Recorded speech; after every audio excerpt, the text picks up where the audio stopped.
It's the KQ Morning Show. 92 KQRS. I'm Steve Gorman. This is the KQ Morning Show. It is Thursday, August 31st. Man, the first 8 months of this year went by kind of quick. It is almost September. Whew, baby, good morning. It's Thursday, which means tomorrow is Friday, which means it's almost Labor Day weekend. Let's take the rest of the time off. How about a 5-day weekend, 6-day weekend? What do you say? Done. I'm already down. halfway out the door. I'm going to go Beautiful. back out and greet that big supermoon this morning. Did you get a good look at it? Phenomenal. I honestly didn't even notice it. Thankfully, Oh, Candace my took a God. picture and showed it to me. Yeah, it looks just like the moon. It's amazing. I honestly It's did not amazing. I'm notice. not I that drove in and apparently never looked up once because that's the true story. I was like, wait, really? Because Right you're now? a man. It looks like every other damn full moon, I think. But, I mean, it's cool. It's a nice. special It's pretty. moon. Why? It's a special blue moon. It's a good time to let go of things that you don't need to hold on to anymore. Okay. And to manifest really good things, and it's just really good energy for that. Also, this kind of moon, this blue moon, won't happen again until 2047. Careful, though. It's Mercury retrograde also. So, Where the beware. hell did I leave that? so it's bong kind of at? like Haley's Comet, basically. It's a big deal. Yeah. Doesn't come around very often. I mean, I It's feel a full it. moon. I feel it. This is the second one this month, actually. That's how common it is. This one is way. Let me way, say way, this again. I'm way supposed to more manifest intense. good fortune, and I'm supposed to Yes. take a huge dump or something. What'd you You're just supposed say? Yeah. to let go of something that no longer serves you. There you have it. All right, good to know. Thanks, Candace. You're welcome. The moon has got a lot of power I was unaware of. Oh, yeah. And of all things, remember we said the other day that the country of India landed a craft on the south end of the south pole of the moon last week, Yeah. and they say they have found a bunch of natural resources up there that are previously heretofore unknown.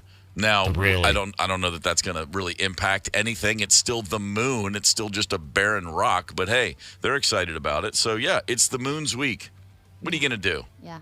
I'm going to go look at the moon during the commercial break. I said it. I'll do it. Yay. And to Zepp's point, it's going to look just like the other moons I've seen in my life. But that's okay. That's okay. How about this? How about the U.S. Department of Health and Human Services is recommending that marijuana be classified as a lower-risk drug? You think? Yeah, it's legalized in about half the states. It's going to be in all the rest of them soon enough. And we're finally getting around to the fact that marijuana, which is currently classified Schedule 1, like heroin or LSD, no, it's high time. Get what I said there? High time. Yeah. It's high time we back this bad boy down. Because I'm not suggesting everybody go out and get stoned every day, but I'm simply saying that marijuana should not be on a list that includes heroin or LSD or any of those sort of things. It is medically legal in 38 states. It is recreationally legal in 23 states. And yes, indeed, ladies and gentlemen, that list will continue to grow.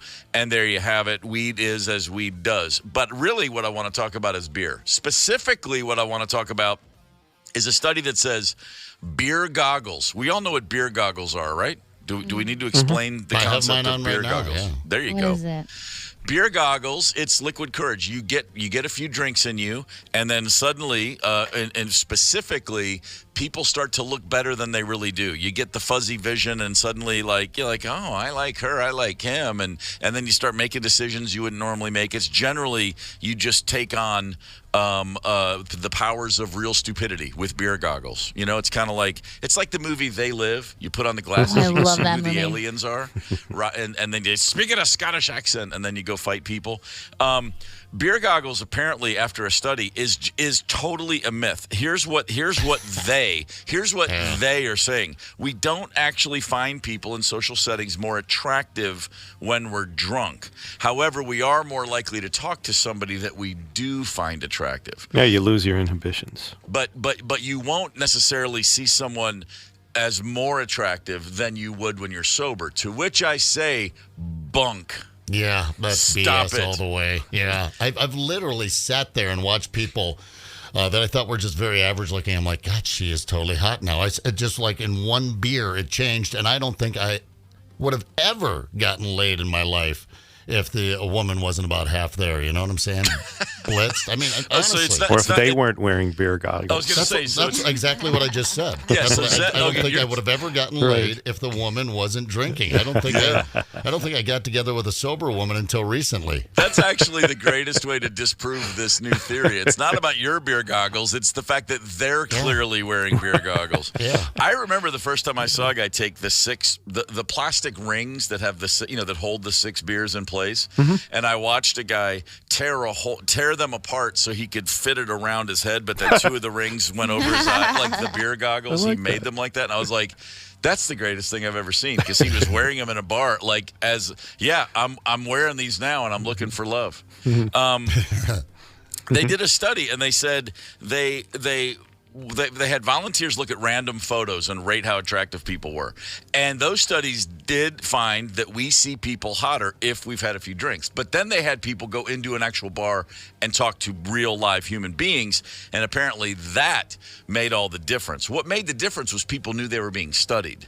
They had the discernment one gets when a guy in a lab coat and a Sharpie is watching every move you make at a bar. That's the difference there. I mean, I've told this story before. Beer goggles are such a thing that I actually asked a girl on a date that I didn't even remember even meeting her, much less what she looked like, because she showed up the next day to go out with me, and I had no idea who she was. Yeah. And we ended up having we went to see Mystic Pizza, and hey, I got to meet Julia Roberts for the first time. Hey, who's that? That's Eric Roberts' sister. That's what I remember about the date. I literally got married because of beer goggles. Oh, and really? Same exact thing. I've told the story so before. I won't get into the whole romantic. thing. Well, I know there's nothing romantic about marriage. So anyway, I had proposed while I was smashed, and she came back a week later and said yes. I'm like, who are you? She said, you proposed last week when you were puking in the girls' bathroom. I was like, okay, whatever. So I literally would not have the 2 children that I have now if it wasn't for beer goggles. You were drunk, you were vomiting, and you said, will you carry me to the bed? And she thought you said, will you marry me? Yeah. And next thing you know, bang, bang, boom, you're a dad twice over. All right, on. That's pretty great. Yeah, that worked out all right for me. There are times, and that's one of those times, when alcohol truly is a superpower. Let's not kid ourselves. It can be. I don't double down on a hard 12 in Vegas unless I'm hammered. And sometimes you really win big. You know what I mean? Oh, sometimes you lose big. I redid everyone knows that I have the world's worst wardrobe, all right? I just wear flannel shirts and T-shirts, free T-shirts, no less. But one night, drunk, shopping on Amazon, decided to buy a completely new wardrobe, go in a radical new direction, disco shirts. I'm going to go shiny, sparkly. I don't know what that fabric is, but it never wrinkles. Polyester. And I bought, polyester. I think you're right. Yeah. So somebody put ecstasy in your beer that night. Okay, got Basically, I just was like, this is brilliant. I'm going to do a 180 here, fashion-wise, and blow everyone's mind. And to this day, I haven't worn them, but I did have them. I don't know if I do any longer, but I ordered them. They got there, and I went, sober. I was like, oh, no way, I'm wearing this crap. I put my flannel back on. I hope you don't mind. I'd like to just start calling you Brilliant Zepp now instead of Brian Zepp. I want to see those disco shirts, man. Yeah, that'll fade fast. Come on, let's have it. Let's have the disco shirts. Are we going with Liquid Courage this morning? Is that something we should talk about with the listeners? I mean, we're going into a Labor Day weekend. It's a state fair. Ooh. But let me tell you something. The last 4 things I ate at the fair yesterday never would have happened had I not been drinking. Last 4? How many were there? It was. I took the advice of many of the good listeners and of my cohorts here, and Rosemary and I went to the fair, and we just knocked out a solid dozen things were purchased and tasted and tested. And then once I was like, wait a minute, I haven't had a beer yet. Then all of a sudden I was like, let's try one of those. Let's try one of those. Yeah. Not drunk, not even close to drunk, just a couple beers in. And suddenly I'm like, no, I really think I need that deep fried jalapeno cheese. Pairs well with a Pilsner. Yes, let's do that. Let's get more corn topping on more cheese. And I will pay that price through the Labor Day weekend. I made a complete complete jackass of myself. Oh. But hey, you know what? Jump in with both feet or stay on the shore. That's what I say. Yeah, that boy. All right, we want to run down your State Fair menu. We got a lot to talk about. Liquid courage is the topic of the morning. I mean, if you got a story you want to share with us, we'd love to hear it. 651-989-ROCK. That's our Maple Grove Lock and Safe Talk and text line. And Mike Evans, Hollywood Report. He's live this morning at 6:30. Hang tight. Put that in your pipe and smoke. It's the KQ Morning Show. 92 KQRS. It's Thursday, August 31st. I'm Steve Gorman. This is the KQ Morning Show, and it is time to head west for the Hollywood Report. That would be, of course, the Mike Evans Hollywood Report. Good morning, Michael. Can you hear me okay? I certainly can, sir. Good. Well, I'm back. This report, as always, brought to you by Marcus Theaters, and I want to point out, you know about Tuesday's Value Day, Tuesday, $6 to see a movie. Oh, yeah. And I always name one theater that I really, really want to push and suggest. Today I'm going to name two, the Oakdale Cinema and the Rosemont Cinema. And remember, great dining options. They're called the Take 5 Lounge at every Marcus Theater. So check those out, as well as seeing a great movie at a great theater. Yeah, strap on a feed bag and take in a film. There's nothing like it. Well, if you're going to go to a dinner and a movie, you can do it all in one place. Isn't that nice? Yeah. We're going to talk some television to start off with. Sean Penn has become best friends with Ukraine President Zelensky. Spent 6 months in the Ukraine shooting a documentary, often on the battlefield. Okay. Finally, Steve, an on-air date has been released for this great documentary, September 17th on Paramount Plus, 4 stars. Jeez. More TV news. The Frasier sequel also has an air date. It'll also be on Paramount Plus. It's on October 17th, but Steve, I'm hearing rumors that it might be a dud. What do you think? That's a long time to wait to fire back up a bunch of characters everybody's moved on from. And some people don't even know. Yeah, no question about it. I mean, good show in its time, but if I see an episode of Frasier, I immediately think about it. It seems pretty dated to me. Yeah. Shark Tank's new season will debut September 15th on ABC. Okay. Survivor's new season will debut on September 27th, filmed in Fiji, and for the first time, every episode will be 90 minutes. I think that has something to do with the strike, trying to fill up some time without any writers. So. I reckon so. That gives me time to catch up because I've never seen the show, so I'm going to watch every season, so I'm ready for the new one. No, there you go. You're on top of it. Oh, and tonight on CBS, Price is Right tribute to Bob Barker. Oh, come on. Yeah. Hour long, going to be good. Yeah, it is. Okay, so odds and ends. This story, I wasn't going to use it, but it kind of got to me. I mean, Robert O'Neill is the former Navy SEAL credited with shooting Osama bin Laden, although there are some people in the government say that he wasn't the one. We don't know, but he was given the credit. And when he retired, he certainly did not shy away from credit or publicity.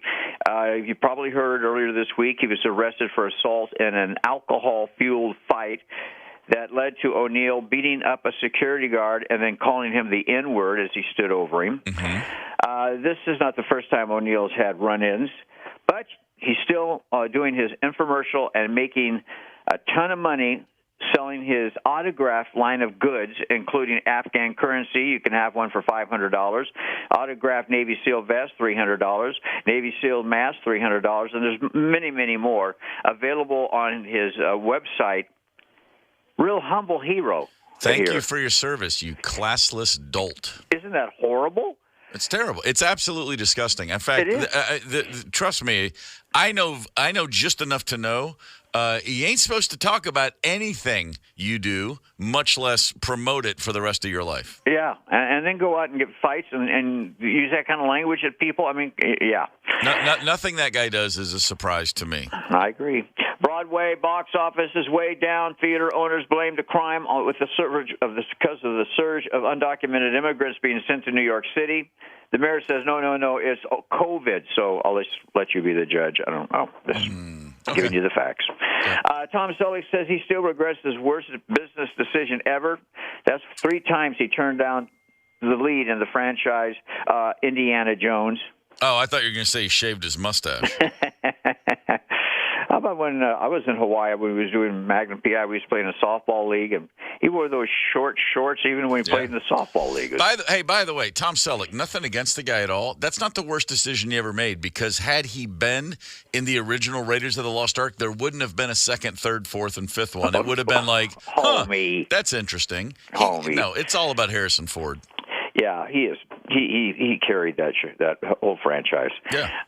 Since the slap Will Smith has not worked, however, he's supposed to start pre-production on a movie called Bounce here in the next few weeks.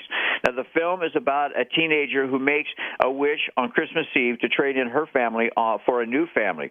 Now, here's what's strange, Steve. It's based on what his kids think every day? The pre-production schedule is scheduled, but according to the press release, he's the only cast member. I guess that's one way to get around the strike. He's so rich he doesn't care, and he's strange. the only guy. I don't know what is that all about? Is he going Eddie Murphy and playing every member of the family? Is it one of those there types you of go. things? And a little heads up for all of our listeners: if you're looking to buy a new iPhone, don't do it until after September. I think it's the 14th or 15th. Anyway, the iPhone 15 is going to be released around that date, so that means all the iPhone 14s and before will be a lot cheaper. So don't go out in the next 2 weeks and buy a new phone. Just wait. Fair enough. Save yourself some money. Nice. Okay, movie reviews tomorrow and two great celebrity lists as well. Have a great day. We'll talk to you tomorrow. See you. Thank you, brother. Mike Evans, Hollywood Report. A fixture around here. It's Labor Day weekend. A lot of us are going to be out and about grilling, hanging with friends and family, and doing the things that we do. If you're planning on eating a bunch of burgers or a steak or two, you may be part of the 12% of Americans who literally are responsible for half of the beef eaten in this country. 12% of us eat 50% of the red meat. Yeah, I'm related to a bunch of them. Yeah. Seriously, Tulane University found 12 of us eat half of the beef on any given day. Beef. 1 in 8 Americans are sensational meat eaters. Oh, wow. Man. Yeah, my brother and my dad, we were just talking about this yesterday, getting together for the Labor Day weekend, and Maria's like, well, I wonder if they like this. I said meat, red meat, not pork, not even chicken. No.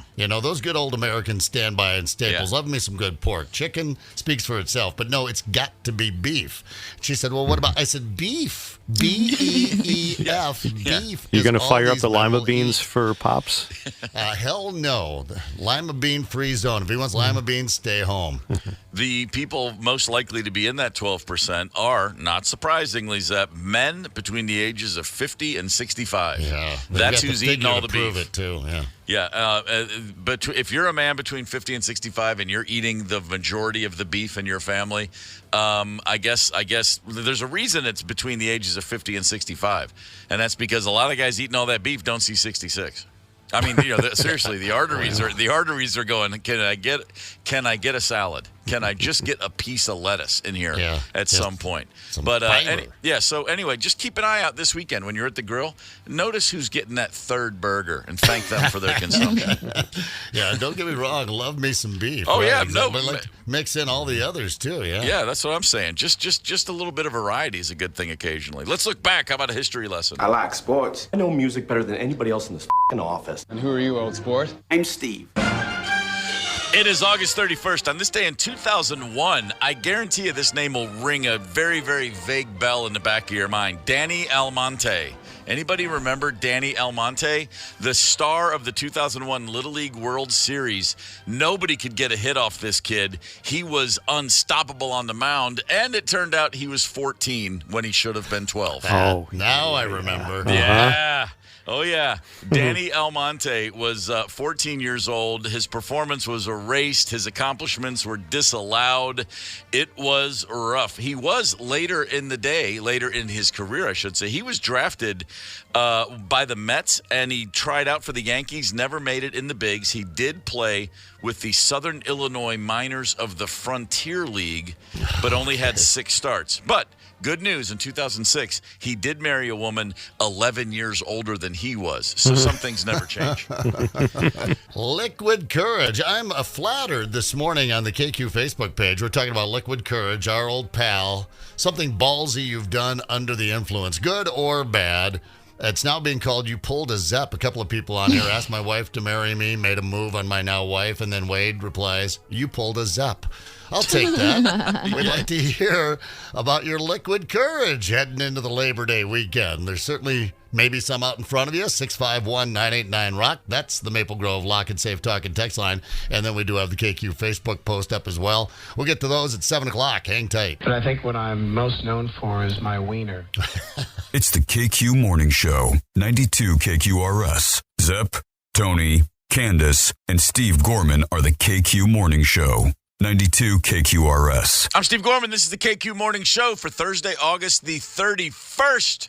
Good morning, Billy Idol's White Wedding. It's never a bad time to remind you that Billy Idol once holed himself up in a hotel room in Bangkok, Thailand for 3 weeks and partied nonstop. So much so that they called in the military to break into the hotel room and tranquilize him and remove him. It's a true story. He was raging.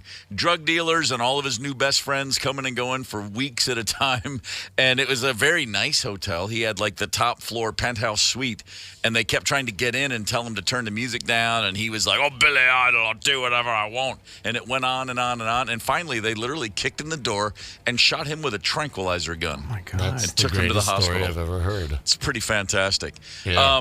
He also, Billy Idol, fun fact, was cast in the Terminator 2 movie originally as the cop. The bad Terminator who melts into liquid metal was supposed to be Billy Idol. But he wiped out on his motorcycle, had to rehab a broken leg, and missed the shoot. I think that would have worked. Totally would have worked. The guy doesn't have any lines. He just has that sneer. He's got that menacing look. And Billy was born to play that part. I don't think he could have done the spiked blonde hair thing. They might have had to, slick it back or something, though. I'm trying to picture it. I don't know. I guess you can do whatever you want if you're Billy Idol. You can. You can do whatever you want when you're Billy Idol. You have beer goggles. You got cocaine goggles. You got rum, Rebel Yell goggles. He's just got all the goggles he needs. Liquid Courage, never a problem where William Idol is concerned. We're talking about Liquid Courage today because a study found that beer goggles is a myth, which is exactly the kind of thing that a guy in a white lab coat and a magnifying glass would tell you. It turns out, after all of our research, that beer goggles is just something people use as an excuse. No, beer goggles are as real as a telescope. Okay, you want to look at the moon? Get a telescope. You want to make a 5 of 10? Put on some beer goggles. These things work, and it leads to a whole conversation about liquid courage, like the kind of liquid courage that gave someone this idea. ESPN is bringing college football to movie theaters this fall. They are going to air college football games in movie theaters. Now, before I started to panic, I then read that it's mostly ACC teams, so no one cares.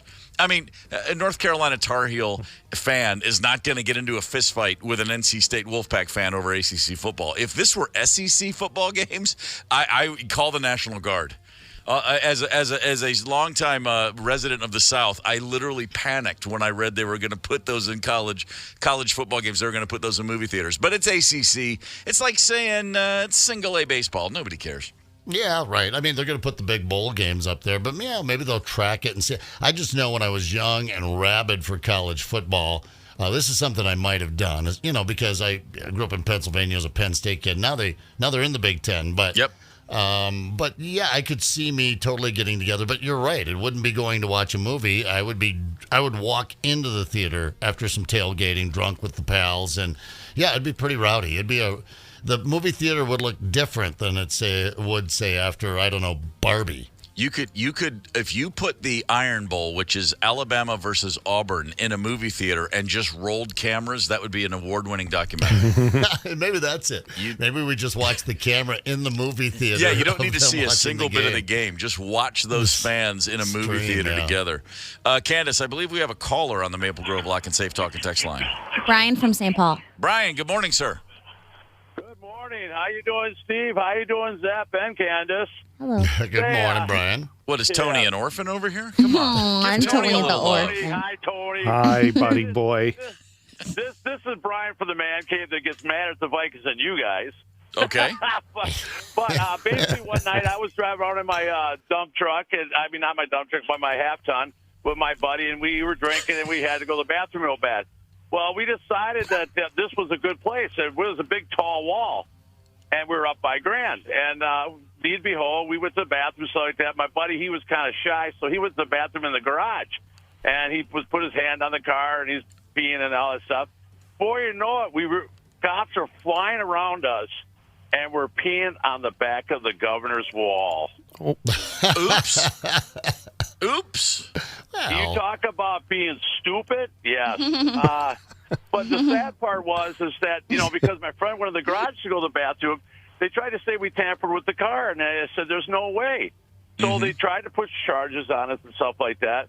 And the camera shows me out on the wall. So I beat the charges, and he fought it with the lawyer, and he beat the charges. But you talk about being stupid. We got arrested and everything else, and embarrassed. Yeah, Wow. but all these years later, still a great story. You got that going for you. Yeah. I laugh every time I think about it because I live down on West 7th, so it brings fond memories to be, right in the neighborhood. Beautiful. Well, hey, man, appreciate you listening, and thank you for the call, brother. Thank you. Have a great day, guys. As a musician, this is a true story. Playing live it's 99% confidence. You know what I mean? Like, you go see, everybody can play. Everybody's great in their basement. Everyone's great in rehearsal. The difference is who gets up in front of strangers and just delivers the goods, and sometimes even elevates to a way you can't get otherwise. Confidence is so key with live music. Now, getting drunk before the gig doesn't make you a better player, but it definitely can provide the requisite confidence that allows you to get up and perform in front of other folks.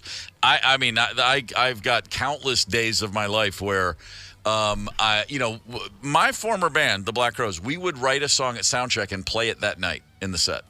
Like, that's not cool. Yeah. It's kind of stupid. Like, I'd be like, I thought it was cool at the time. This is cool. Look how great we are. We just wrote this song, and we're going to play it for people who've never heard it. And then sometimes they liked it, and sometimes they didn't. But the most important thing to me was we'd get to that part of the set list, and I'd be like, I have no idea what we're about to play. I've already forgotten it. Like, I learn a song, and it goes into that part of my brain where it needs a few days to process, and I'm like, wait, I don't even know how this starts. I literally have no idea what's about to happen. And it was in those moments when I would then say, well, thank God I've had 9 beers already. Yeah. Because I'll just hit harder, and then my confidence will blend itself to the rest of the band, and none of us know what we're doing, but everyone will feel good about it. Yeah. And, boy, you can really fake it pretty well when you're all drunk on stage. Oh, yeah, you sure can. I, for years, could not do an appearance. I would get terrified, shake. I'd be up the night before if I had to go out and do an appearance. So, Liquid Courage to the rescue. And by God, that seemed to not only do it, but I did things at appearances that rock and roll DJs probably should do. I mean, you start getting a reputation. This guy's wild. He's crazy. I remember going to one and just saying, I've been a little hungover from the night before. I think I'm just going to take it easy tonight. And the person that was running the appearance coming over and handing me a shot and saying, here, why don't you get a little entertaining? Why don't we get you whipped up here? You're kind of dull. And then so that was it. That was the requisite. Unfortunately, it gets a bit you require yourself to do that. So I eventually worked myself into a position where I wasn't allowed to drink at appearances, and I panicked. But it turns out that it was muscle memory by that point. I was like, hey, I can do this sober. But yeah, Liquid Courage, man, that makes all the difference. The wind in our wings. You never exactly know where it's going to come from. How about Tom Rockin' Dokken? I love that name. Dokken, Dokken, just like the band. Indian leg wrestled and beat the previously undefeated Amazon woman bar owner on the dance floor. She then spiked my next drink, and the next 8 hours vanished into a black hole. Yeah, don't Indian leg wrestle the woman who owns the bar. Yeah, right. Well, the Liquid Courage. That'll make that happen. That's like the first thing that you see in a bathroom graffiti, Don't Indian leg wrestle the woman who owns this bar. We all know that. Yeah, Tracy on the KQ Facebook page bought a house. Walking home from a bar, had a few. The next morning, put a bid on the house. The next morning, I was surprised that my bid won. And even more surprised at the condition of the house. Wow. Doesn't sound good. A little sad face there. That's pretty serious. I tried to buy a car drunk once. I haven't thought about this in years. And I was on tour in London, first out, so like 1991, and we went to do like a radio hit or something, and the label sent a few cars to drive us around. And there's these Daimlers, like a British limousine, like a really nice, kind of like a Rolls Royce looking car. Ooh, and yeah. we got in one. It was me and our bassist at the time, Johnny. And the driver said, "This car used to belong to the Queen Mum, didn't it?" And it apparently the Queen Mum, which at that time was Queen Elizabeth's mom, this had been her personal limo for a while, and now it was, she got an upgrade, and now it's just this dude drove around in it. And I turned that into somehow, I think I need to own this car. I should buy the Queen Mom's car. And the guy, we brokered a deal. He was like, "I'll give it. How much do you want? How much?" Something like, at the time, it was literally like 7,000 pounds, which I don't even know if I had it. But at that moment, I had it. I was drunk as hell. And I started talking to the guy about how would I get it to America? What kind of gas does it use? Can I drive a car in America that the steering wheel's on the wrong side or the right side as it was? We had this whole lengthy exchange. And I have no recollection of it. The next day, Johnny goes, "I think you bought a car last night." I'm like, "What?" He goes, "You signed a piece of paper with a guy." I'm like, "What are you talking about?" He talked me through the whole thing, and I remembered we drew up a handwritten contract where I promised to buy this car. And Johnny goes, "I swear that guy's coming back on Sunday. He's coming to the hotel." And I'm like, and I had a few days of real stupid guy panic, and then I never heard from the guy again. So maybe he was just as drunk as I was. What if you do a little cartoon of the car out there? Probably so. He's driven around enough drunk rockers to know that you were just full of it. I have to imagine he did know that. Yeah. Probably gave it away by being that absolutely drunk idiot. Yeah. Joe tackled a 5-foot frozen solid snowman. Yeah, the snowmen that we put up here. And then, once they start to melt a little bit and then it gets cold at night. Yeah, that's not a snowman. That's an ice man. I woke up the next morning with a bruise that stretched from my pecs to my mid-back. Ouch. That's all the way through you, man. I too have gone. I've done two things and injured myself. One is the thinking it's a snowman and it's not, and the other is way later than I should have, thinking it would be fun to dive into a pile of leaves. What was in there? Well, nothing but my body weight just crashing me to the ground. Like the leaves did nothing. Like when you're a kid, they kind of pad your fall. Yeah. And then when you're an adult, you know what they do? They just make you think it's not going to hurt. And then I thought I broke my back. Oh. I laid at the bottom of a pile of leaves for like 2 minutes. And again, just hammered, walking out of a bar in the fall. Doing a thing in Jamaica here with good old KQ, and we're out at one of these super resorts out on the beach, and it has the pools. And I decide I've had a few rums now, and I've decided I'm cannonballing into the pool, except it was a wading pool, and it was about 6 inches deep. Oh, man. Oh, I hit hard on my tailbone. And then you got to try and make it look cool, like you meant to do it or something. While you could hear the gasps across the super resort, Like, oh, my God. Thank God I didn't dive in, right? That's my first thought, man. Good thing you were thinking cannonball. Tony, when you were at the height of your streaking powers, was this sober or was this drunk? What? No, the streaking was always sober. You want to enjoy the experience, enjoy the cool breeze, and notice the people's reactions. Yeah. Wow, okay. Yeah, but the alcohol has saved me from many serious injuries. Doing fake trips and fake falls and doing stuntmen experiences because your body goes limp and protects you itself. Stay limber, right? Yeah, you don't tense up. Well, but it makes sense. Fake falls that you would not even think to do had you been sober. Oh, absolutely. Yeah, it's all connected. Downstairs, no way. Alcohol gave me the courage to get out of a DUI one time. It was a counterintuitive moment. I had a car phone in the early 90s, which I used for a month, and then I got the bill, and then I never turned it on again because I literally made a bunch of calls from a car phone It was like built, the base. You can't remove it from the car. It's stuck in your car.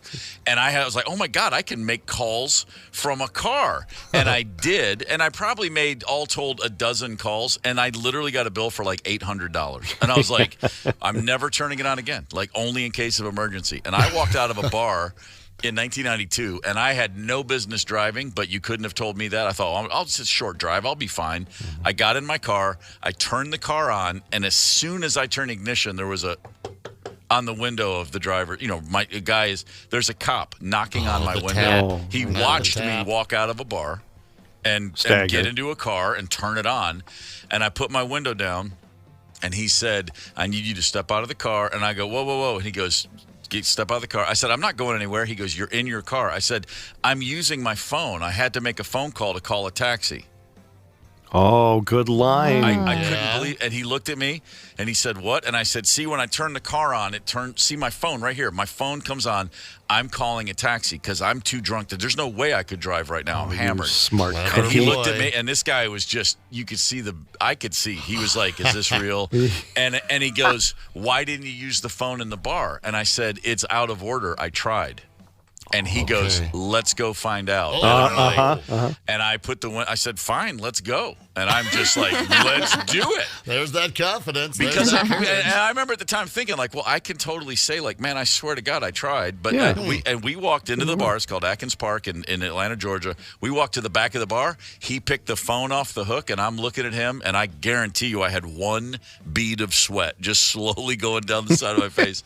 And there was no dial tone on that damn payphone. You lucky SOB. And he goes, you go call that taxi now. And he walked out, and I got on there, and the taxi, the number, and whatever the number was, it was like 3232323. I just happened to know because it's one of those easy ones. Yeah. And I called it, and I said, I need a taxi at Atkins Park, and the guy watched me, and I was like, when that cop finally left, when I got in that cab, the adrenaline rush of like, I can't believe I got away with that. I almost threw up. I was like, my body went into like, ah! And I did say to myself, like, okay, that's my one get out of jail free. I'm never doing that again. The rush of adrenaline. We're talking about liquid courage this morning. It all started with this study on beer goggles right away out of the gate this morning. Some nerds think that beer goggles aren't a real thing. We know better. We've been conducting our own study much longer. And so I got us talking about liquid courage. What is something ballsy you've done under the influence? Tessa picked up a raccoon. That got her bit. That's on the KQ Facebook page. Or please give us a call here on the Maple Grove Lock and Safe Talk and Text line, 651-989-ROCK. We're giving away Clapton tickets at 8 o'clock. Might have to get into another one of these too cute proposals. We'll see what you think. I really like the last one. I'm a little torn on this one. That's coming at 7:30. Hang tight. Come give your mama a kiss. It's the KQ Morning Show. 92 KQRS. I'm Steve Gorman. This is the KQ Morning Show. Liquid courage, the topic of the day. Zepp, you said earlier you would have never been married. You would not be the father of two wonderful young women had you not been hammered. Is that correct? Well, I mean, that's how we met. I started with the drunken proposal, obviously in drunken jest, right? Which led to her tracking me down like a week later, or we just bumped into each other at the bar. I don't remember the original exchange, but that was the icebreaker that led us to eventually get married, and two beautiful girls. So, one without the liquid courage, that doesn't happen. Where would we be? Where would any of us be? Who knows? Without the drunken hijinks of our younger years. Before I go to a story about another marriage proposal that I think is worth our time, Candace, we have a caller on hold, I believe. Kelly from St. Paul. Yep. Kelly, good morning. Good morning. What's happening over there? Oh, not much. Pretty quiet. What do you got for us? Well, I used to go down to the Quest Club in Minneapolis all the time to see bands. Okay. And usually stuck around because some of my friends were security, and I would start talking to bands and everything. And I met a band member and approached him because I always thought he was cute and asked to buy a shot for him. And he said, sure. So we just started shooting vodka straight. Mm-hmm. Well, then he's like, hey, let's go on the bus and watch a movie. Well, the back lounge was busy, so we crawled into his bunk and had one of those little pop-down TVs. Mm-hmm. Started watching movies, fell asleep. I guess I didn't think we were asleep that long. I kind of woke up to the bus moving, and I'm like, oh, I got to go. Your bus is pulling around for loadout. Oh, my God. Well, before long, we're halfway to Kansas City. Yeah. And did you make it all the way to Kansas City? I did. That's my way of asking if you went all the way. Yeah, and stayed for the show that night and got a hotel room and flew back home the next morning. And you are now, and have been for years, Mrs. Brett Michaels. That's a great story. Rock star. Little smaller band. Okay. Still out playing, but still smaller. But no regrets? That sounds like that's a heck of a story. No regrets. Right on. All right, Kelly, thanks for the call. That's fantastic. Fun adventure. We're moving that right to the front of the line. That is a fun adventure. Yeah, there was now I'm remembering a local band. We were on their bus, and one of the guys actually dating, and I think he was on the road crew perhaps, but he was dating a woman for a while, and he proposed to her on the tour bus, made a big deal out of it. She wouldn't even make eye contact, didn't even look at him. I ran into him years later, and I said, remember when you proposed to that gal on the bus, and she wouldn't even look at you? He goes, yeah, it's my wife. Eventually, I guess she answered him, but she didn't want to hear it on the bus. Yeah, no, there's a time and a place for all sorts of things. Marriage proposals, I can think of a lot of places better than a tour bus. I can't think of too many places worse than this one. Check this story out. A guy in New Zealand decided to propose to his girlfriend. She was flying over to Auckland, New Zealand from Australia. No, he didn't do it on the plane. He didn't ask the pilot of the plane to propose for him. Rather, he proposed to his girlfriend over the PA system at the Auckland airport upon her arrival through customs. I think we have the audio of this very thing. Attention, Riya Shukla. You're hearing my voice because I really need to talk to you. Every minute that we have spent together have been the most amazing moments of my life. So, I have something really important to ask you. Will you marry me? Yeah, so it was pretty magical. As much as I thought Melbourne was my home, now I would say he is my home. Oh, sweet. Well, I mean, you can't blame it on Liquid Courage. Liquid Courage gives you the thought of, I should record myself and propose to her over the PA at an airport. The sobriety of the next morning would hopefully steer you back away from that ledge. They're thrilled. They're going to get married. They're in love. Yeah. Come on. I don't know. It just makes me feel uncomfortable. It's like these reveals, these baby reveals, you know? The first one you're like, oh, it's kind of cool. You see what they did there with the pink and the blue. Right, and then there was, right. You know, and they kept upping it and then this and that and hitting golf balls and setting off fireworks and the whole thing. No. And now it's just... It's been done. I mean, I'm I opposed like to the the one whole on the thing. news that we did, right? Because that was kind of unique. They were at work on the teleprompter. No, Candace, so you're not even going for that? Or I you just don't feel like like this one? I don't like these public proposals in general, but this one's okay because it's not like all my friends are there. Like if you're going to do it where all my people are there, then I don't like it. But if it's... Yeah, but I'm at the airport, and I don't want to freaking hear you propose to your girlfriend. Do you mind? Of course, I'm wearing my earbuds. But, yeah, just don't project romantic onto me. You're not going to get it. Here, I have a question. When's the last time anyone listened to a single announcement at an airport? Yeah, right. If you don't hear your flight number and destination city, you don't listen to the rest of the announcement. You know, it's like, I'm just waiting for my, Minneapolis. If I don't hear that word when I'm flying back, I don't pay attention. Right. I sure as hell wouldn't hear if somebody was like, Steve Gorman, you've always been the apple of my eye. I wouldn't hear that. and to your point, Zep, about the gender reveals, I have hated those with a passion from day one. And I'll tell you why. I hate the idea of a whole bunch of other people knowing before the couple themselves. That's just weird to me. Do you know how many people have to have that information before you? At the very least, the person filling the balloons with pink or blue, the guy packing the fireworks with pink or blue, whatever. Right. Whatever your gender reveal thing is, someone else knows way before you do the gender of your soon-to-be child. That's just weird to me. Yeah, no, I agree with you. I think the last one that I enjoyed was the guy that blew his hand off, the dad that blew his hand off on the gender reveal with the pyrotechnics. And the hand turned blue, so there you go. Right, That's exactly. That's exactly what it is. Our gender reveal twice, and by the way, I'm not saying that you have to do this, but what worked wonderfully for us was looking at the baby's crotch when it was born. Yeah. That's how we did it. We neither one of us, thankfully, didn't. We both agreed we didn't want to know ahead of time. Right. Because thinking is, what are the truly great surprises in life? That there's not a whole lot left after a certain point, and that was one that we both were like, no, this will be cool. Let's just wait on the paint color, for crying out loud. Let's just see what we get. I want to do like a rock and roll one, like have a band perform, and then whatever color lights or like fog machine, something cool like that. Candace, I have a band called Bagmen, and we're playing the 7th Street Entry November 10th. I'd encourage everyone to get plenty tickets. of time. And you know what? We can set that can be your gender reveal night. All right. We'll do it on stage Friday, November 10th. Bagmen and Candace Wheeler's baby gender reveal party. A different colored bat, perhaps. Yeah. Or just Candace's gender. We could reveal. Whatever. I'm up for anything. I just want people to have a good time, and I want Candace to especially have a good time. Oh, thanks. No, sure, honey. We're moving along. We have some Clapton tickets to get to right now on the Nice. Maple Grove Lock and Safe Talk and Text line. Callers 9 and 2, 651-989 Rock. We're playing Who Rocks to win tickets to Clapton. I know. This is happening Thursday, September 14th at Excel, prize provided by Jam Productions. Our runner-up today, Field of Bands featuring Arch Allies. Saturday, September 16th at the Washington County Fairgrounds.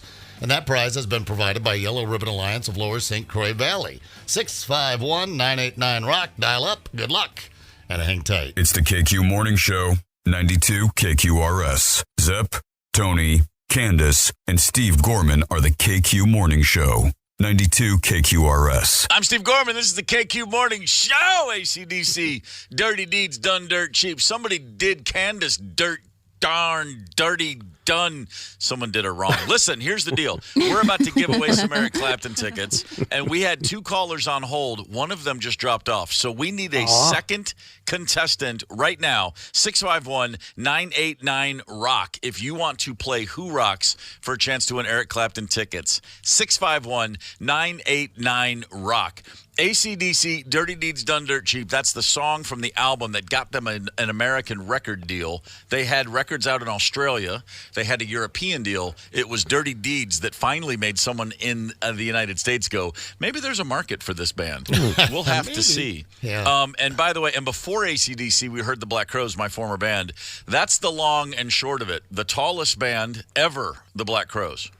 6 guys all over 6 feet tall back in the day. Who was the tallest?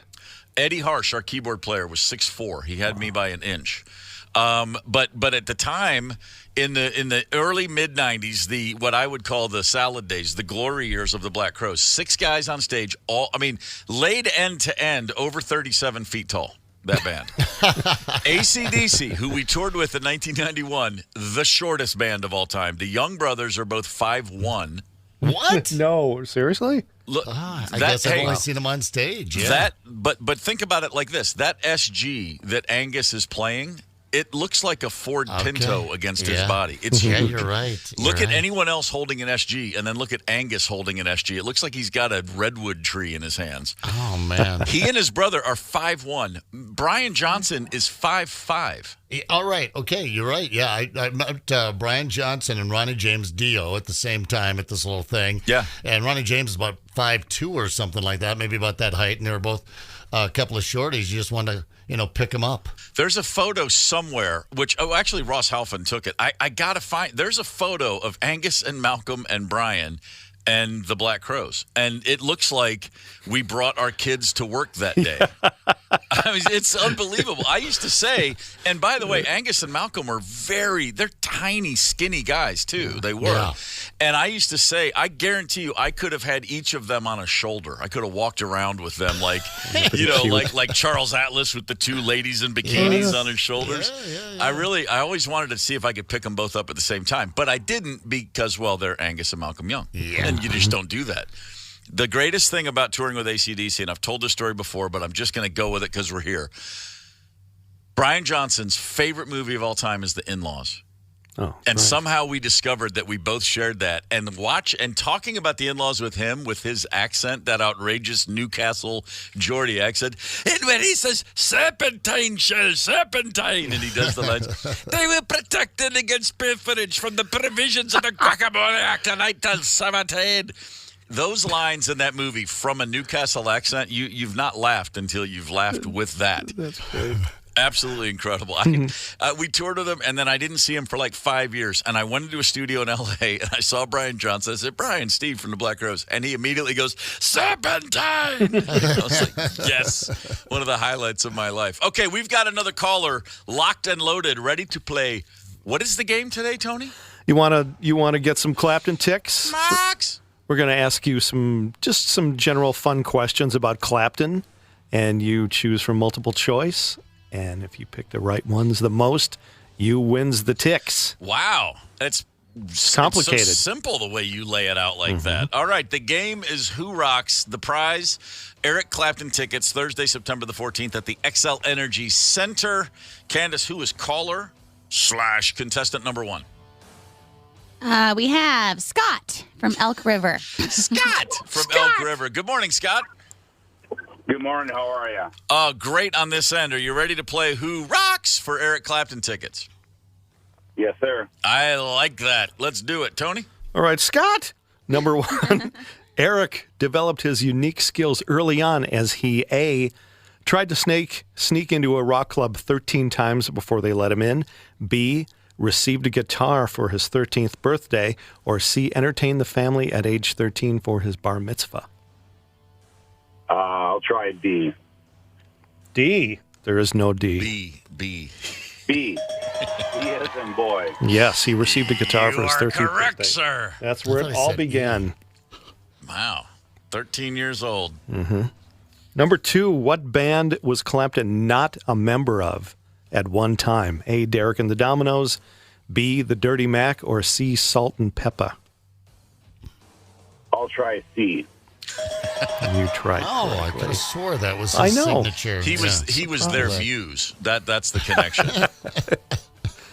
Number 3, Eric earned the nickname Slow Hand because A, when laying down rock, paper, scissors with his mates, he would make them wait and wait while he decided on his move. B, because he often broke guitar strings while shredding and the audience would slow clap while he replaced them. Or C, because he was so meticulous with his spaghetti sauce and stirred it slowly till it was just right. Oh, boy. Yeah. I'll try B. Good job. Well done, C sir. would have been better story. Mm-hmm.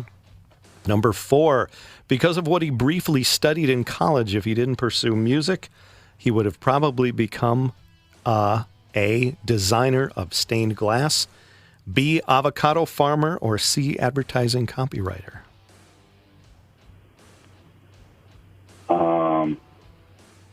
Can you repeat that, please? Sure. Because of what he briefly studied in college, if he didn't pursue music, he would have probably become A, designer of stained glass, B, avocado farmer, C, advertising copywriter. I'll try C. Oh, I'm sorry. He would have been a designer of stained glass. He studied that briefly in art school. A talented fella. Goodness gracious. That's all right. 3 for 4. 3 Nothing for to sneeze 4. at. All right. Good job. Are we done? Is that round 1? Yes, sir. Fair 4 enough. questions Scott, each. 3 for 4. Nobody knew that stained glass thing. I think we were all leaning towards advertising copywriter. Well played, sir. We're going to put you on hold, and we'll see all about your competition. Candace, who is contestant number 2? Eno. Is it Eno or Eno? I forgot. Eno. Eno from Eno. Egan. Eno from Egan. Eno from Egan. It's a good to have you on the show. Are you a Corpy? member of the Corpy family? Yeah. Yeah. Okay. What? Corpy. Yeah, it's kind of a throwback to an old thing we used to run around here called the cash call. And, Corpy, it's a northern Minnesota name. It's an old name. It's classic. All right. Yeah. Well, all right. Fair enough, Eno. So are you ready to play Who Rocks to win Eric Clapton tickets? Great. Let's do it. Real good. Eno's fired up. Oh, boy. Okay, then. Yeah, okay. Number 1 for you, Eno. Eric has something unusual officially named after him. Is it A, a sandwich at Cantor's Deli in L.A., B, an otter at the Minnesota Zoo, or C, an asteroid? Oh, boy. Can I make a special request? I don't know how we can say no. I like to visualize when I talk to people. Can I ask what Brian's wearing right now? What do you think? Not much, I've got on some socks, tennis shoes, and a flannel shirt. That's it. That's top to bottom. Okay, B for Brian.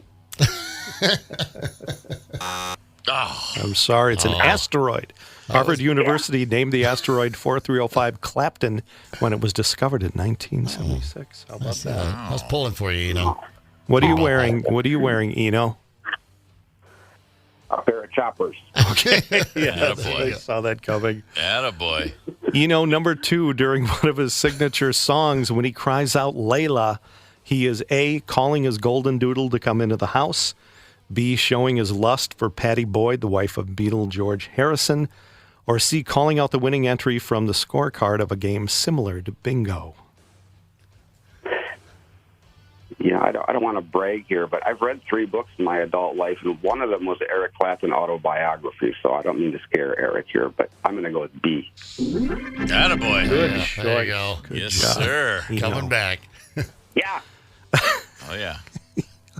3, the very first band he played in was named A, the Ohio Players, B, the Roosters, or C, the Heroin Addicts. Oh, gosh. Tony, what are you wearing? I'm wearing a mesh tank top and a skirt and clogs. Clogs. How about C? C It for is Tony. B, the Roosters. I'm so sorry. The Roosters. Yeah.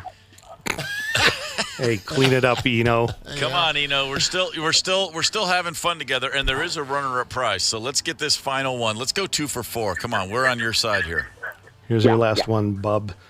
Touring in the 90s, Clapton was such a massive fan of this, he demanded a special room while on the road just so he could enjoy it. Was it A, frisbee golf, B, stir-fry cooking with a wok, or C, foosball? Oh, boy. Can you say that again, please? What did he love so much that he demanded a special room while he was on the road just so he could enjoy it? Was it A, frisbee golf, B, stir-fry cooking with a wok, or C, foosball? A. I'm sorry. It's foosball. A big fan of foosball. I was hoping for D, all of the above. Right. Yeah. Myself. Man, Eno. Eno, 1 for 4, but a memorable, to say the very least, call. Thank you, sir. As a runner-up today, you're going to get tickets to see the Field of Bands featuring Arch Allies Saturday, September 16th at the Washington County Fairgrounds. Well played. But, Scott, you are today's winner, going 3 for 4. You will see Eric Clapton at the XL Energy Center Thursday, September the 14th. Thank you both, gentlemen. Congrats, Scott.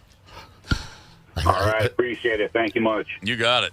I feel like the Fields of Band's more Eno's style. You know what I'm saying? Mm-hmm. More his speed, probably. Oh, cripes, He's gonna yeah. like it out there. Some room to move around a little bit. Yeah.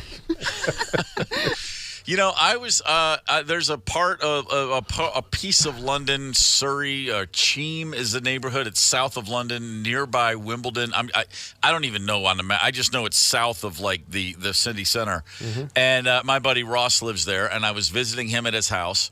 And we were walking down a street, and he said, "Oh, that right there, that's the house Jeff Beck grew up in." And I go, "Oh, that's interesting." And then we walked around the corner, and he goes, "That's the house Jimmy Page grew up in." And I went, "That's weird." And then we took another 100 yards. He goes, "And that's where Eric Clapton grew up." Oh, what's in the water? Beck, Page, and Clapton. That's exactly what I said. What was in the post-war sewer system in this part of town? They all grew up a couple of Ray Guy punts away from each other.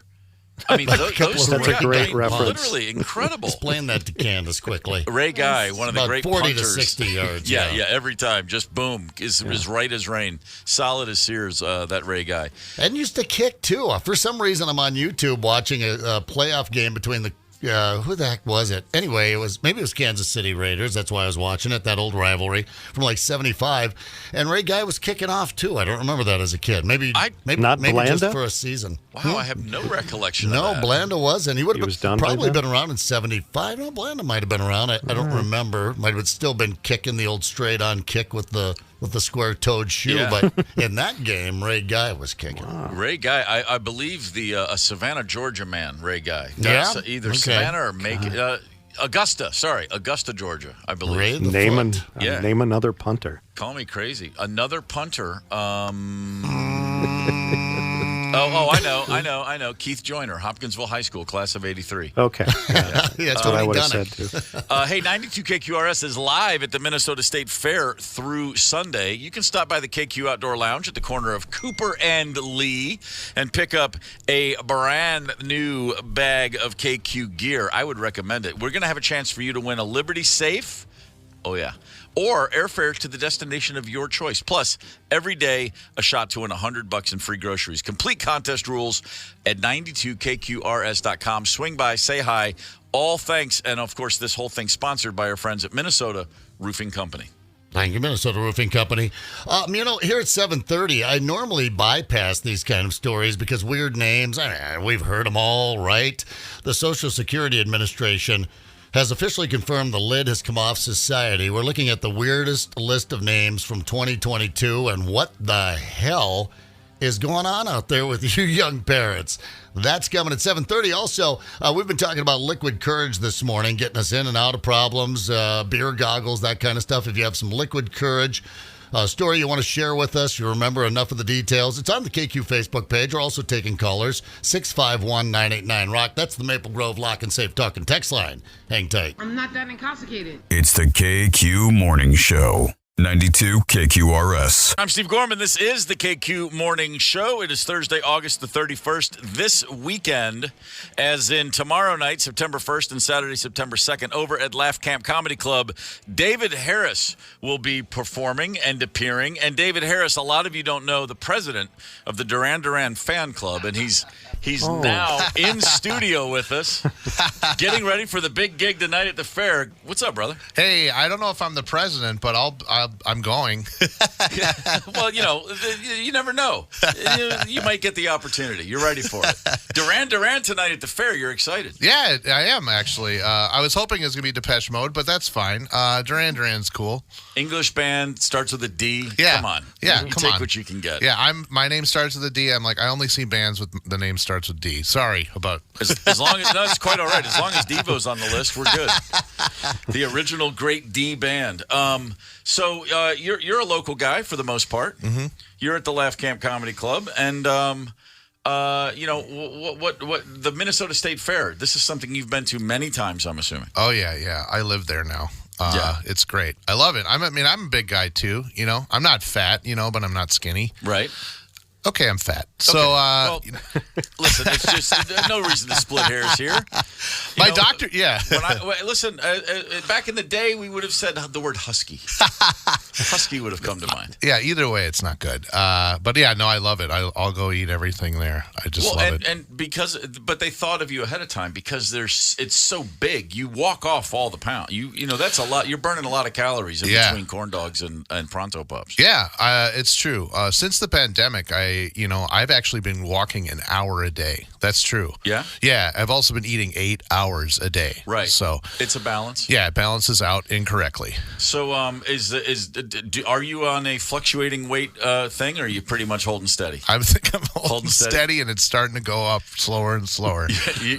Faster and faster. I mean, the genes, see, I can't even think. The genes, as in the genes with a G, the genes have taken over. Yeah. They've told you who you are. Yeah, for sure. Yeah, embrace it. Yeah, I'm trying. I can't. I'm an anxious person. That's what I do.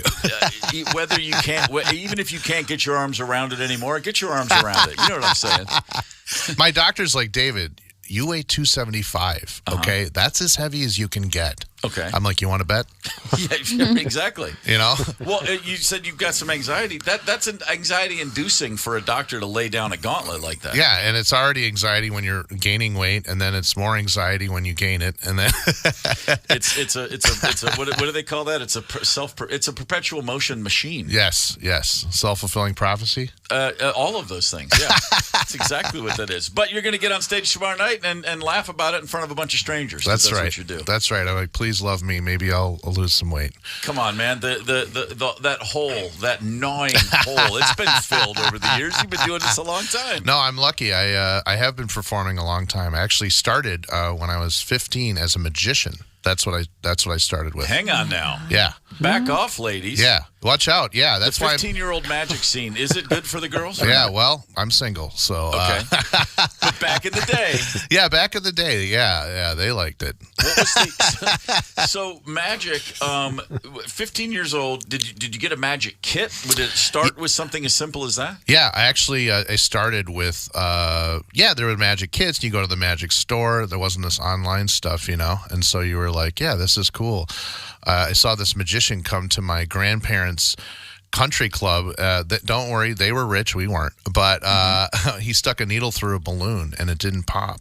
And I was like, that is the coolest thing I've ever seen. That's all it takes. Yeah, now I would never take a needle, stick it through any sort of rubber. Yeah, but, no. It's important to keep. It's important to do our part to keep world population down.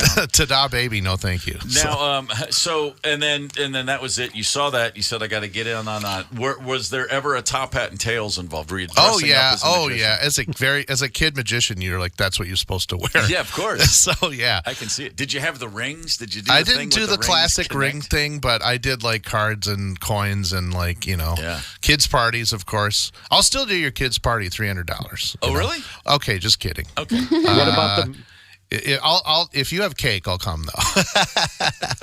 So, and then at some point, I guess part of as you're developing your act, you're being funnier and funnier, and then you realize like I'm actually pretty funny. Yeah. And the funny overtook the magic at what point? Yeah, I think in middle school when I started making fun of my teacher. Teachers, that's when you start like, oh, this is a great way to get laughs, Yeah, of course. Like my teacher, I don't know if he had a list, but he would say, excuse me, when he'd get upset. Nice. And so, of course, I'd walk around the whole school, excuse me. Yeah. And all the kids were like, that's Mr. Nordstrom. Yeah. And now I feel bad, Yeah, sure. Now I wish I could go back and be like, I am sorry. He heard a lot worse in his life. Yeah, I'm sure. Walking around talking like that, he was probably thrilled that it was only that. Right. Yeah, but that's how you learn. You're as a you learn you're a funny person, and my uncle was funny, and we're Jewish, so that's just part of the DNA. I fully understand that. So your uncle was funny. What about your folks, mom and dad?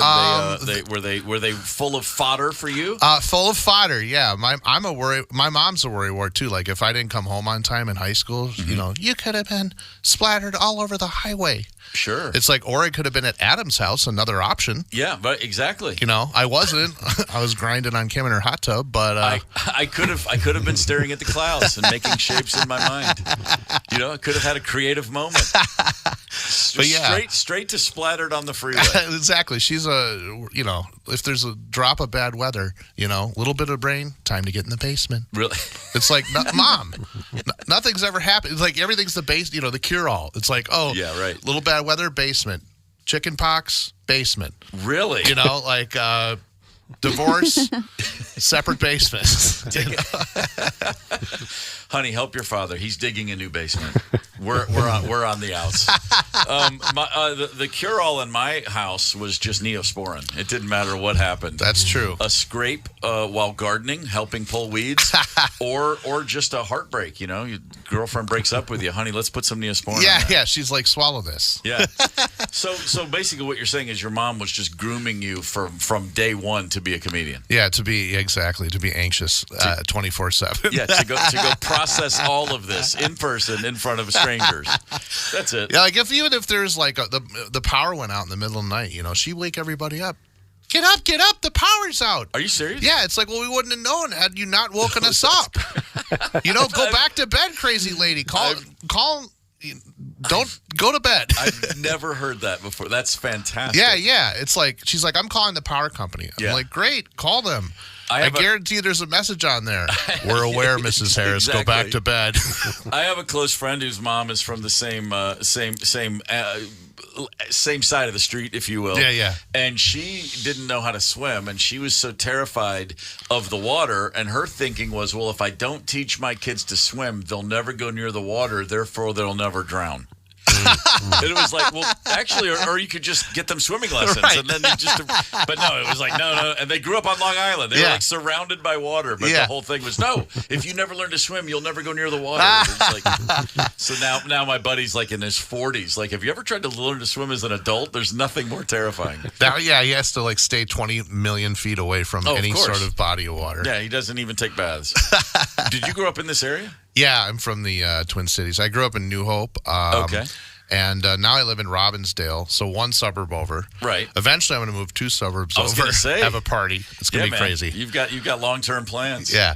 Were you at any? So as a magician turned comic by middle school, were there any sports? Were you playing any? I wasn't. I don't really know anything much about sports. Like last year, I thought the Twins were going to win. You know, the Stanley Cup. Like, I don't know anything, Close. I mean, they were competing at the same time as hockey players were competing. So that's true. That's true. You were in the realm.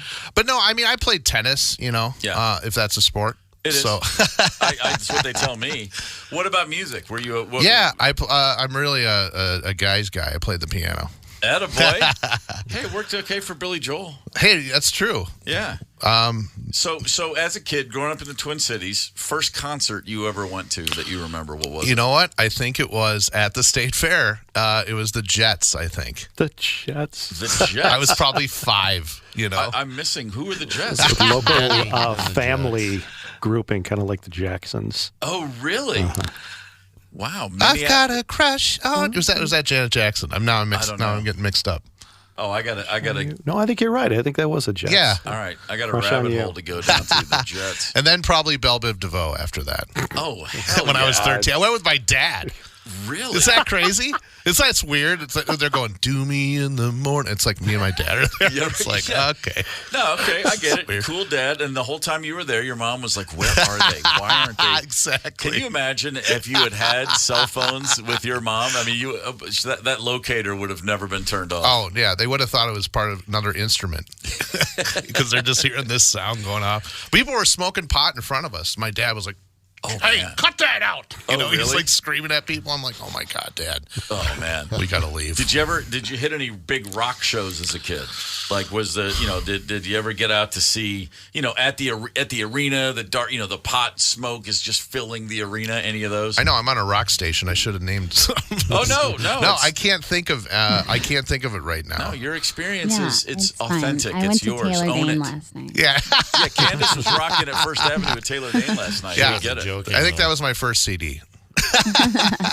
David Harris is at Laugh Camp tomorrow night and Saturday night. Who's on the bill with you here? Toby Shamu is a great local comic. Okay. He's won a few contests, and he's very funny, and he's going to be opening the show, and we're going to have a good time. Who's an up-and-comer that you've seen that you're going to go like, oh, that guy or that gal's on their way. They're great. We got to look them up. There's so many people. Yeah. My buddy Ben Marcotte. If you're friends, you're like, that guy's really funny. So you always pick your friends. Well, let's go back. When you decided, I think I'm going to try this comedy thing. Who were the North Stars? I'm huge. This sounds weird, but Ray Romano, I listened to his CD. Like people think of him as from his sitcom, but I just loved listening to his stand-up because people don't think of him as a stand-up, but that's what he did first. Of course. And he would talk about work, and family and relationships, and that's kind of my wheelhouse. I because I'm Jewish, I think I tend to lean towards the Italian and Jewish comics. Sure, right. So I liked him, and Robert Schimmel was a more dirty comic, but and I'm not a dirty comic, but I thought he's an amazing joke writer and really funny. I think he was the perfect example of how, his language, he was profane in the best possible way. It was always punctuated. It was never It was never unnecessary. And it was never over the top. It just made perfect sense. It was very clever. And he was always, and it was concise, and he had a really strong voice. Yeah, incredible. It was so cool. And that's what you strive for as a comic. You want to have a very clear voice. Sure. A point of view. Yep. That's what, helps separate you and creates really strong comedy, which I'm still, searching for. How do the folks feel about their son, the comedian? No, I think my dad's passed, but thanks for bringing that up. But no, I figured, hey, let's just take a shot. Might get burned on the way out, but we'll see. No, they're happy. I think now that I make a living, I think my mom's like, you got to go to college. Oh, I was thinking about what does she think of your act? You go straight to I'm making a living, so it's okay. Yeah, and that's right. Well, my dad had job struggles. Like my mom worked for a nonprofit, and my dad was one. So it's a good combination. Yeah. So I was like, if I just start making money right away, then I've already won. So they can't say anything. But they were always supportive, to be honest, though, and which was really cool. Like I just felt like I could perform, and so they were cool about it. That's a good thing. Another good thing is my mom still worries. She goes, where are you going? Tickets in North Dakota? I hope they're paying you. I'm like, no, I'm going for free, driving 12 hours. What do you mean you're going on the radio? Honey, get a lozenge. Make sure you don't cough in there. I can totally see it. David Harris is at Laugh Camp Friday, September 1st. That's tomorrow night. Saturday, September 2nd. Both nights at 8 p.m. Go to a Laugh Camp online, get some tickets. Thanks for coming in, man. Thank you for having me. It's an absolute pleasure to talk with you. No, it was a pleasure. You guys were fantastic. Thanks, right on. Cheers, brother. Thanks. Hey, you know what? I got something else I need to mention right now about our dear friend Candace. What? Ashley Wheeler. You can meet up with Candace this Friday, tomorrow. Leinenkugels and Candace tomorrow from 4 p.m. to 6 p.m. at Cub Wine and Spirits in Stillwater. Isn't that just a gorgeous little town? Yeah. This is the best one. Oh, yeah. It's the last party of the year. Oh, gosh. And, we saved some special Liney's prizes for this one. Candace and the folks from Leinenkugels at the Cub Wine and Spirits in Stillwater, they're toasting for the last time the Dog Days of Summer. You're going to have a chance to win Liney's merch for your pup, Liney's paddles and gear for you, and, of course, you'll be sampling some of that so sweet Leinenkugel beer. Mm-hmm. Right on. Go see Candace tomorrow and have a good time, why don't you? I love it. All right, coming up here at 9 o'clock, we have the next hour. Hang tight. It's the KQ Morning Show, 92 KQRS. Zep, Tony, Candace, and Steve Gorman are the KQ Morning Show, 92 KQRS. I'm Steve Gorman. This is the KQ Morning Show. It is Thursday, August the 31st. Good morning, Aerosmith. Dude looks like a lady. Aerosmith will be on the road starting, I believe, tomorrow night in Philadelphia. Their Farewell Peace Out tour kicks off. They're coming here to the St. Paul XL Energy Center in November. I believe there are still tickets available. Aerosmith going out with a bang. It's interesting. They say they're still promoting the shows, and it says, like, our biggest show ever, 130 crew members, 50 trucks, 4 rock legends, and then a fill-in drummer. It's kind of weird. I'm just saying. It's like Joey Kramer, a lot of health issues. He's not up to playing. He's not a part of the tour. And the drummer they hired was Joey Kramer's longtime drum tech. Yeah, they were like, we got a guy in-house. He's pretty good. And he is good. I mean, I saw him playing in Vegas a few years ago. I mean, I saw videos of it, and the guy was absolutely killing it. So, Aerosmith for the final time, hitting the road. Insiders are saying this is actually the final time. Like, everyone around them's like, oh, no, they mean it. This is it. They're not. This isn't going to be one of those Kiss farewell tours. They're dead serious. They're going to hit it, and they're going to quit it. We mentioned, Zep, you mentioned something about crazy baby names, and we're going to get there in a second. But I have to just say, there's a monstrous story making the rounds online today. And I would suggest we share a photo on our socials, but then I would feel guilty if we did that. But let's just explain what's going on here. There's a lot of things. We all travel on occasion, some of us more than others, and any number of things can go wrong. Your Uber to the airport could have a flat tire. Your plane could be delayed. You could get that burrito at the airport and then spend the flight wondering why you did that as you run back and forth to the bathroom. A million things can go wrong. But there are a few things more unsettling than when you're on a plane and the person next to you or behind you or to the side of you decides to take their shoes off. And their socks, and they just want to air out the dogs on a flight. Right. I imagine we've all seen this happen. I've certainly seen it happen. Someone's just standing there. Someone's just sitting there. I've watched a guy remove his shoe like a loafer and his sock and then just massage vigorously his own feet. Weirdo. Weirdo for sure. Very flexible. I mean, he got his leg, he could bend like a pretzel, but then he was just rubbing his own feet like with real care. Was he like groaning? The way you would rub someone's feet if you were courting them. And I was like, dude, seriously, this is some very, very, very, very significant foot rubbing you're giving yourself. But and there's a joke. There's the people constantly share photos they take of someone's barefoot on a plane. You'll see it on Twitter. You'll see it on social media. Cool or not, am I the a-hole for saying put your sock back on? But we've gone to a whole new level. Okay, this is going viral. A video posted by someone on TikTok shows a passenger next to them, barefooted passenger, sticking their foot out into the aisle, stretching it, leaving it there for anyone to see. Couple problems with this guy's foot. One, well, he's just got a very hairy foot. I'll just call it like it is. Like it's a little strange. I mean, I don't judge anybody who's got hair at the base of their toes and on the middle of the foot. But when you see it, it's a little bit like, wow, this foot particularly is very hairy. But even more so, the guy has 1, 2, 3, 4, 5, 6 toes. That's too many. The pinky toe, Oh, I didn't understand that at first. The pinky toe looks like a pair of conjoined twin toes. It looks like something, and you guys are going to think I'm gross. What do you think it looks like? Balls. Yeah, Really? I think a 6th toe is grosser than balls. I'd rather have a testicle growing out of my foot than this emotional support ape this person brought on board. This is a guy. It's a guy just on a Delta flight, and he's just letting it loose. He doesn't care. Yeah. And I mean, thankfully, the man's face wasn't shared. It's not. You're not trying to shame him. Oh, yeah, you are. This is a case of foot shaming, not face shaming. I am not an animal. However, make no mistake. The person who this foot is attached to knows damn well that's his foot if he sees this picture online. Yeah. Oh, sure. Right. Yeah. I hope something bad happens to him. I think it already did. I hope he has an extra toe. It is. He could get a toe ring or something to dress it up and make it look pretty. Right. Keep your damn shoes on. Or just individual toe sock for that one sock. I would honestly amputate my foot. I would amputate that foot. Just cut the whole not thing the off. toe, the foot. Yeah. I have a feeling, and this might be a stretch, but I'm pretty sure that if he cut one of those little 2 toes off, it would grow back.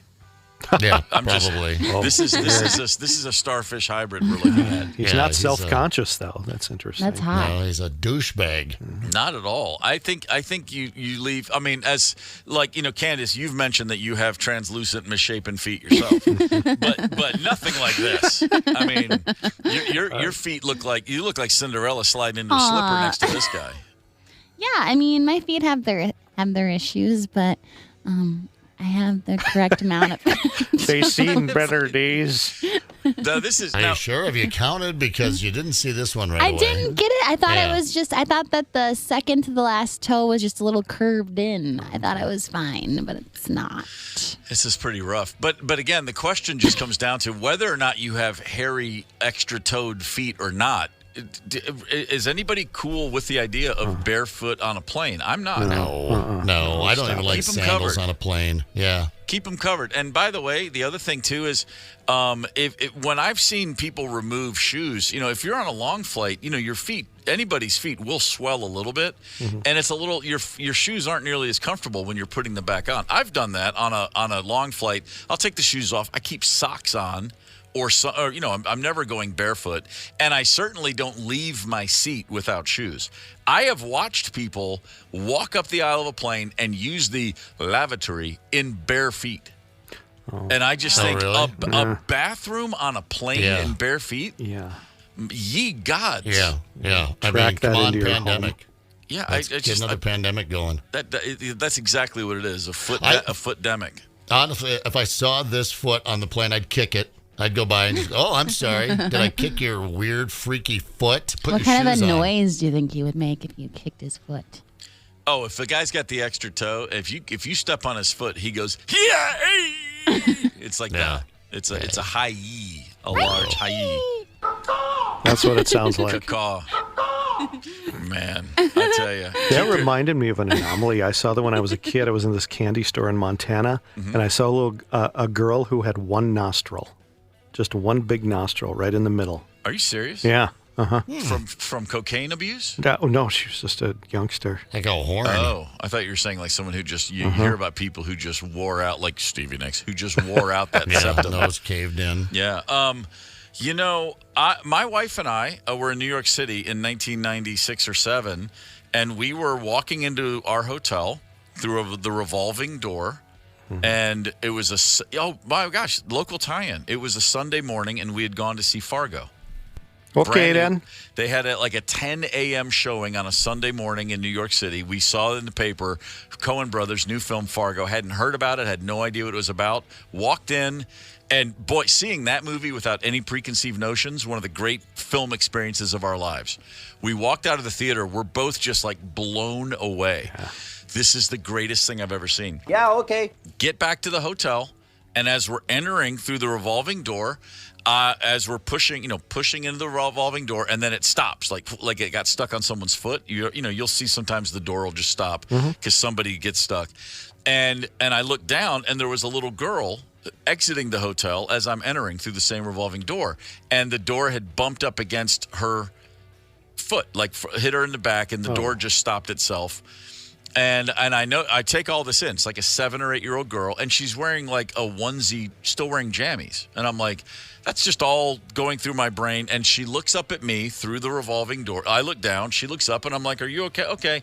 And then as she looked up at me, she also looked up at me. And I was like, what am I looking at? My brain didn't process. It was a set of conjoined twins. No. And they're very famous. They're from Wisconsin, Abigail and Brittany. And it's one body with two heads. No, yeah, I saw a calf like that once.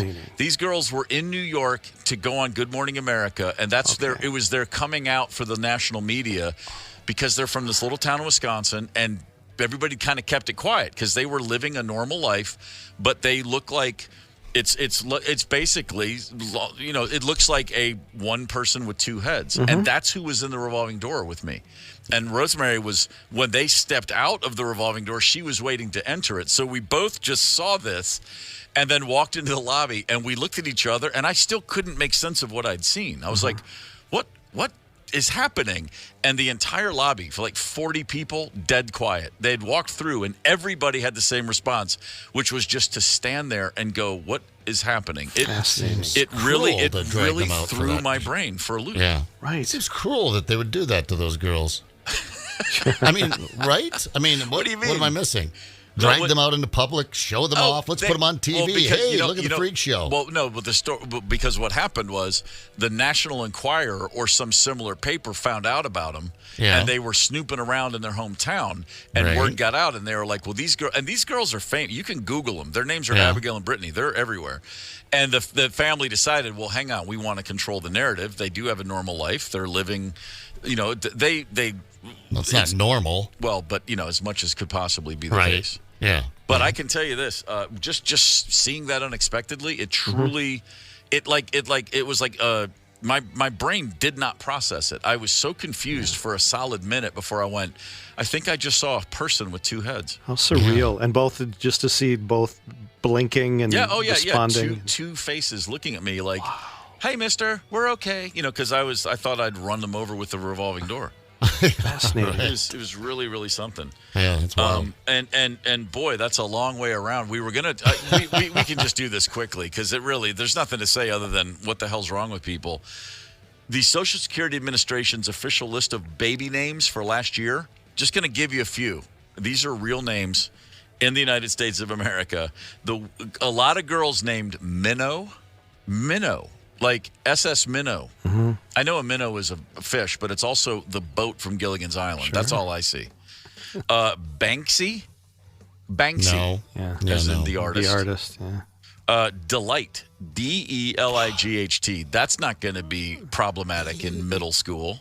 Yeah, see, the conjoined twins were born like that. You're doing this on purpose to your children. Yeah. I mean, could these parents be charged with something? Canary is a name. Canary. Mm-hmm. Bethlehem.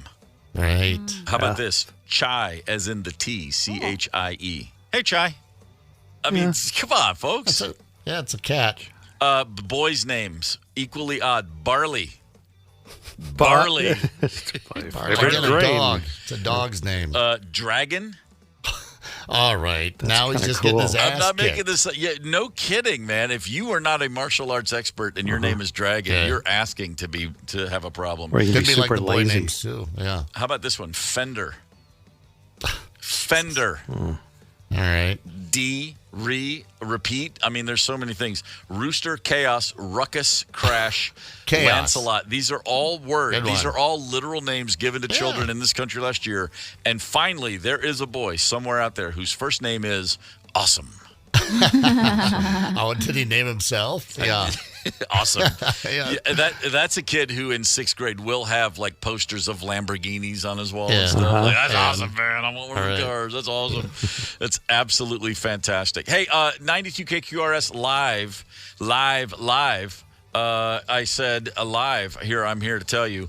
Up at Cragen's Resort in October. Why don't you join us? We're hitting the road for a long weekend. KQ up north. Our friends from BigDeck.com are making it all possible. October 5th through the 8th at Cragen's Resort. Live broadcast of this show, the KQ Morning Show. We will have drinks on a boat cruise. We will have great dinners. We will play golf. We will do all kinds of fun stuff. Sponsored by BigDeck.com and Cragen's Resort on Gull Lake. Go to the website and get your tickets and join us, won't you? Why won't you join us? For crying out loud, we're going to have a blast. For crying out loud. Hang tight. Good day to use.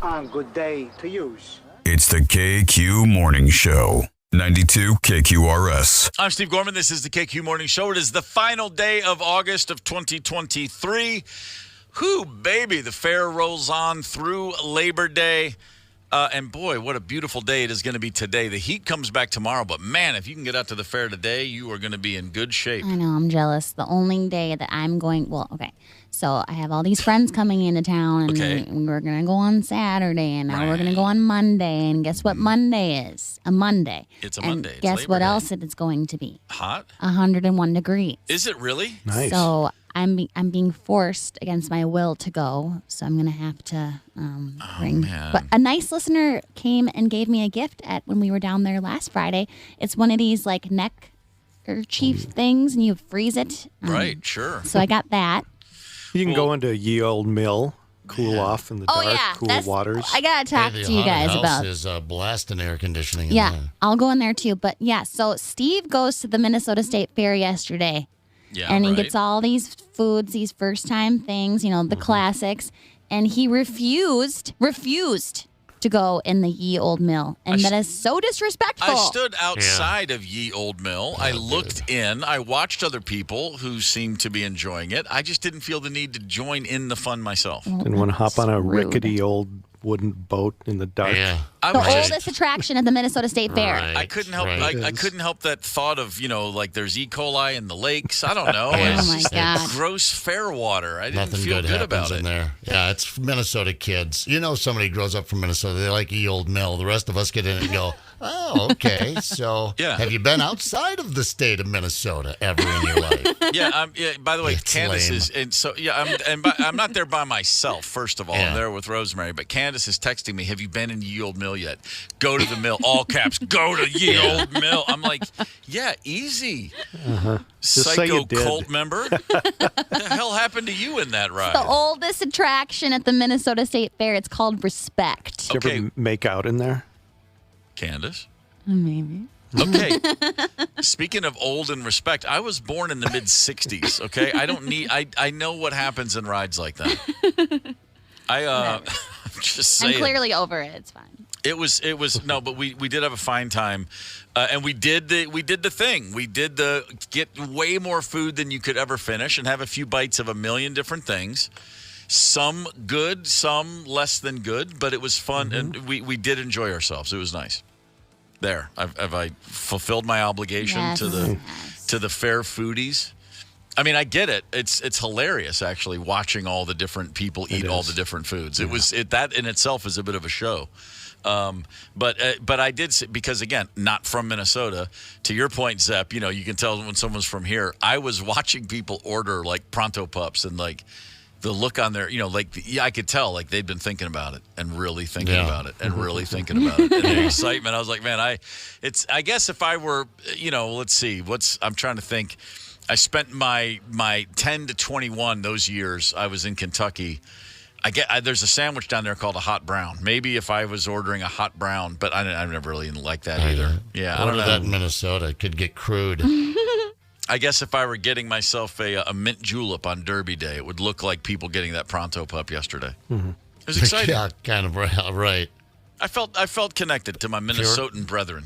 Right. If you're drinking Everclear out of the bottle, that's a South Dakota thing. Is that what it is? Yeah. Everclear right out of the bottle. And do you have to be listening to Everclear while you do that? No one in South Dakota, no one person in South Dakota would know who the hell that band is. Okay, fair enough. No.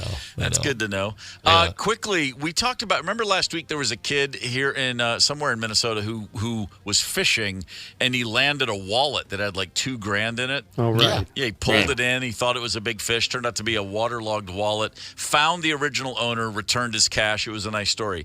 In Connecticut, a man said he felt like he'd won the lottery. He found a bag in a parking lot with $5,000 in cash in it.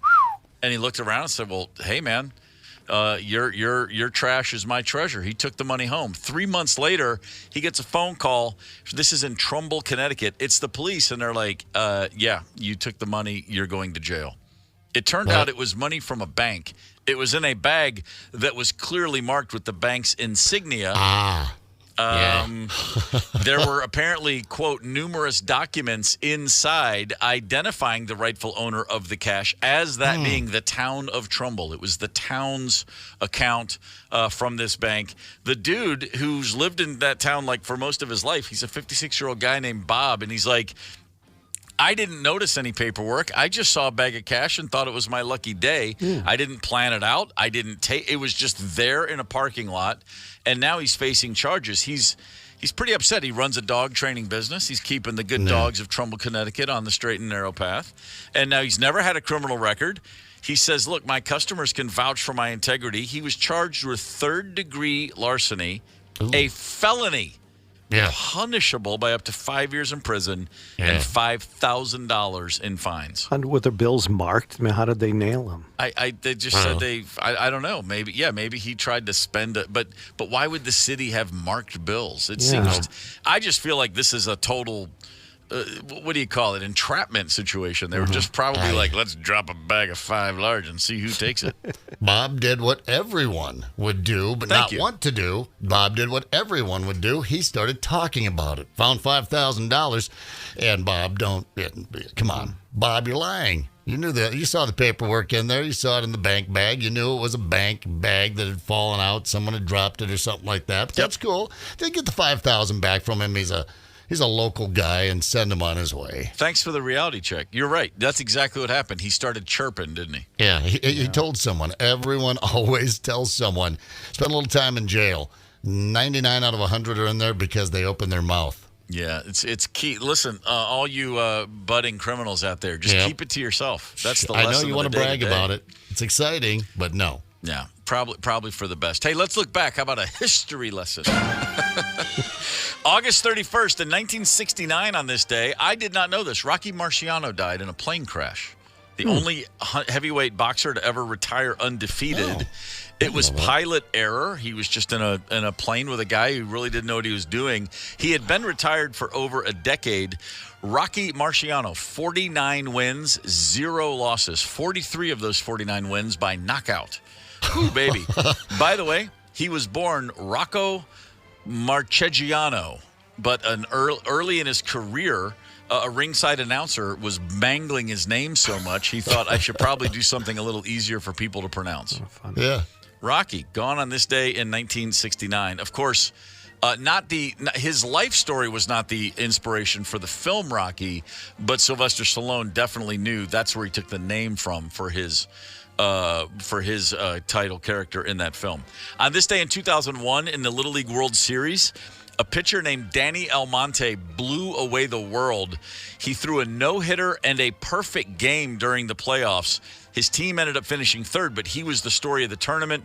He was playing for a team from New York. Rudy Giuliani, then the mayor of New York, gave him the key to the city.